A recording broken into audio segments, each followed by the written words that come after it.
ఇలాంటి మరిన్ని విషయాలు మీకు అందించేందుకు దయచేసి సబ్స్క్రైబ్ చేయండి. ఇక స్టార్ట్ చేద్దాం. ఏనుగు ఎలిఫాంట్ ప్రపంచంలో అతిపెద్ద భూమిపై జీవించే జంతువు. ఇది బలమైన శరీర నిర్మాణం, పొడవైన తుంగ, పెద్ద చెవులు, పొడవైన దంతాలు, టస్క్స్ కలిగినదిగా గుర్తించబడుతుంది. ముఖ్యంగా ఏనుగులు రెండు ప్రధాన జాతులుగా ఉంటాయి: ఆఫ్రికన్ ఏనుగులు మరియు ఆసియన్ ఏనుగులు. మన భారతదేశంలో కనిపించేవి ఆసియన్ ఏనుగులు.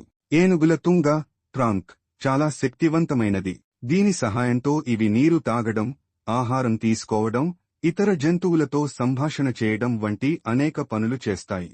వీటి దంతాలు దళసరి చెక్కు, బెల్లం వంటి వస్తువులను తినడానికి, చెట్లు నరికేందుకు ఉపయోగపడతాయి. ఏనుగులు సామూహిక జీవులు. ఇవి గుంపులుగా జీవిస్తాయి. ఆ గుంపుకు నాయకత్వం తీసుకునే ఏనుగు సాధారణంగా ఆ గుంపులోని పెద్ద మహిళా ఏనుగు మ్యాట్రియార్క్ ఉంటుంది. ఇవి ఎంతో జ్ఞానం కలిగిన